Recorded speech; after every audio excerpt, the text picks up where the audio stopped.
இந்த மாதிரி ஒரு விளக்க நீங்க முன்ன பின்ன கண்டிப்பா பாத்திருக்க மாட்டீங்க.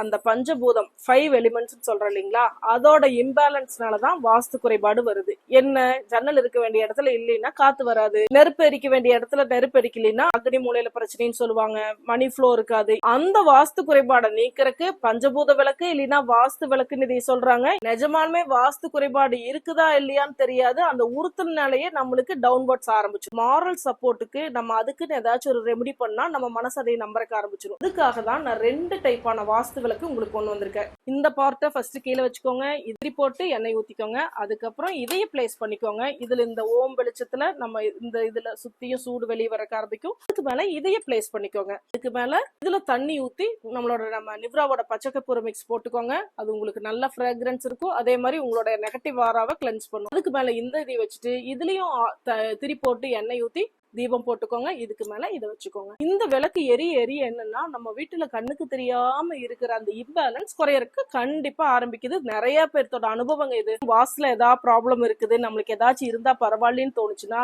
இந்த பீஸ் வேணும்னா கீழே இருக்கிற நம்பரை கான்டாக்ட் பண்ணுங்க. நிவ்ராவை ஃபாலோ பண்ண மறந்துடாதீங்க.